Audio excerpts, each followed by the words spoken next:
नमस्कार शेतकरी बंधूंनो, alpha nursery आणि फार्म्समध्ये आपलं स्वागत आहे. तर आज मी तुम्हाला सघन लागवड जवळ लागवड असूनसुद्धा आपण डाळिंबाचं पीक मोठ्या प्रमाणात कसं घेऊ शकतो हे सांगणार आहे. तर एक फॉर्म्युला आहे ना, तो अतिशय महत्त्वपूर्ण आहे. हा सिक्रेट फॉर्म्युला मी तुम्हाला आज शेअर करणार आहात. बऱ्याच लोक असं करतात, डेअरिंग करतात, डाळिंबाची रोपं वगैरे जवळ लावण्याचं आणि काही दिवसानंतर मग एकाडेक रोप काढून टाकतात किंवा त्यांना शक्य होत नाही, त्यांची झाडं वगैरे माजतात.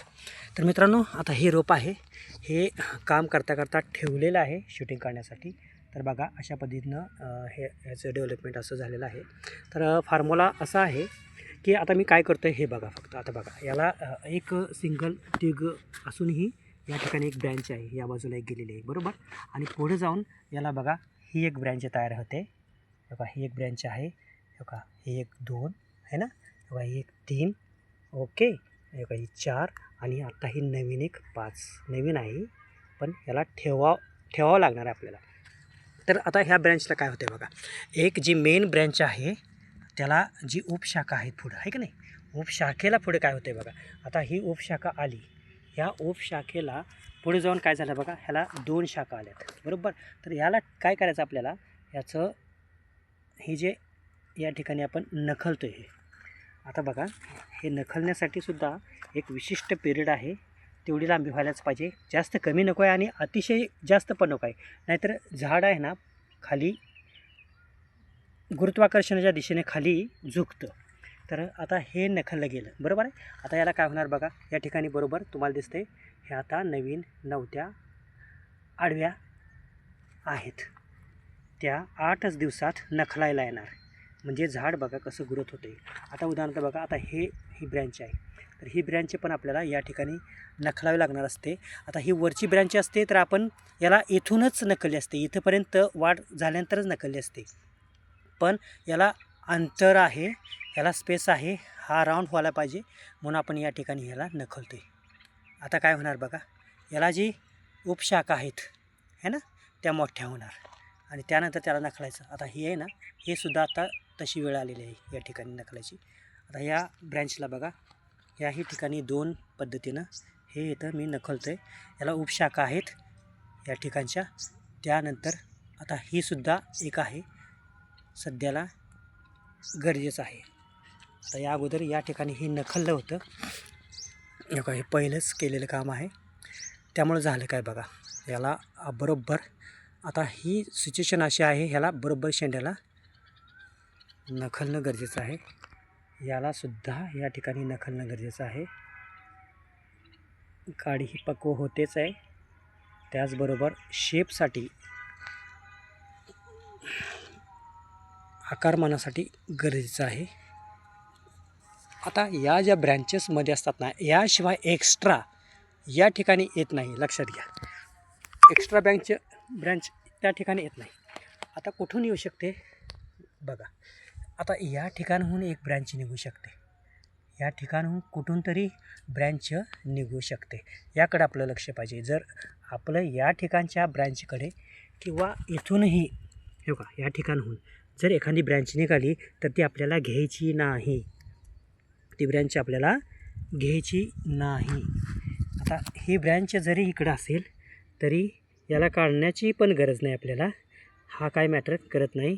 याला ह्या काडीला पुढे जाऊन फळही येऊ शकतं, त्यामुळं ह्या काडीचा विषय नाही. ह्याला 1-2 वाढतील, पण हे सुद्धा आतमध्ये गर्दी करणार नाही. तर अशा प्रकारचं हे झाड पूर्णपणे नखलून झालेलं आहे.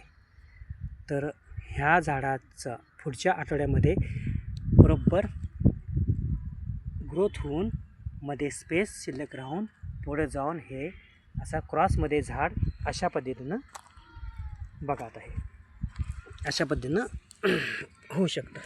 आता हे जर नखलं तर या ठिकाणी बघा 2 नखल्यामुळं, आता हा जमिनीच्या बाजूला असल्यामुळं याला थोडंसं जास्त प्रमाणात घेतो आहे आपण.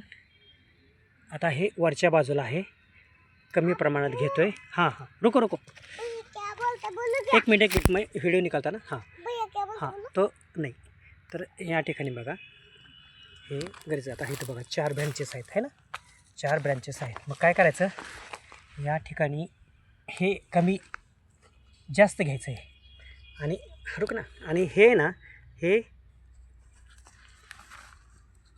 याचं कारण काय होतं आहे, ही वरच्या बाजूला आहात, आणि हे आपल्याला, हे जे आहे ना, हे आपल्याला कामाला येणार आहेत अशा प्रकारे. आता बघा, हे पण, हे मी अगदी शेंड्याला घेतो हे पण. तर अशा प्रकारे हे झाड पूर्णपणे डेरेदार तयार होईलच. त्याचबरोबर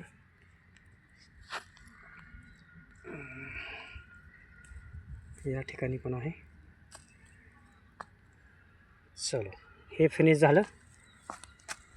आता हां ठीक आहे. आता हे जे दिसते तुम्हाला, हे जरी वरच्या बाजूला जात असेल, आतमध्ये पडत असेल, तरीही हे नखल्यामुळं याच्या ज्या 2 फुट्या आहेत, ब्रँचेस आहेत, त्या बरोबर ही जी ब्रँच आहे त्यामुळं काही दिवसानंतर अशी अवस्था याची तयार होईल. बरोबर आहे. ह्या वर जातात आणि बरोबर असा राऊंड तयार होतो. बघा, ह्या ठिकाणी तसा झालेला आहे. खालून पूर्णपणे मोकळं, आतमध्ये पूर्णपणे झाड पूर्णपणे मोकळं दिसते.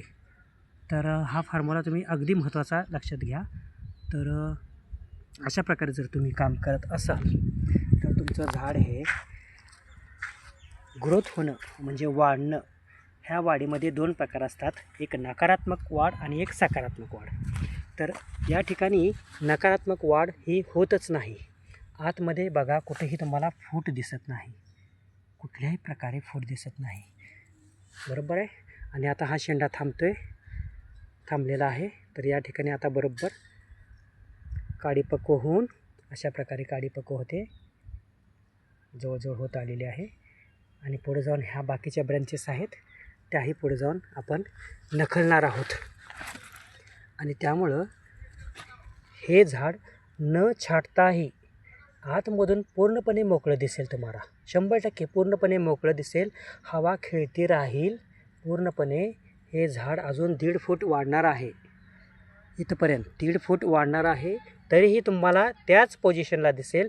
कारण रोज फिरून असं नखलणं आणि प्रत्येक झाड कुठल्या अवस्थेत आहे ते बघून जर काम करत राहिलो तर 100% या पद्धतीनं याची सकारात्मक ग्रोथ होत राहते. सकारात्मक झाडाची ग्रोथ होत राहते. कुठंही आतमध्ये दाटीवाटी तयारच होत नाही. दाटीवाटी ही तयारच होत नाही. हे बघा, भरपूर ब्रँचेस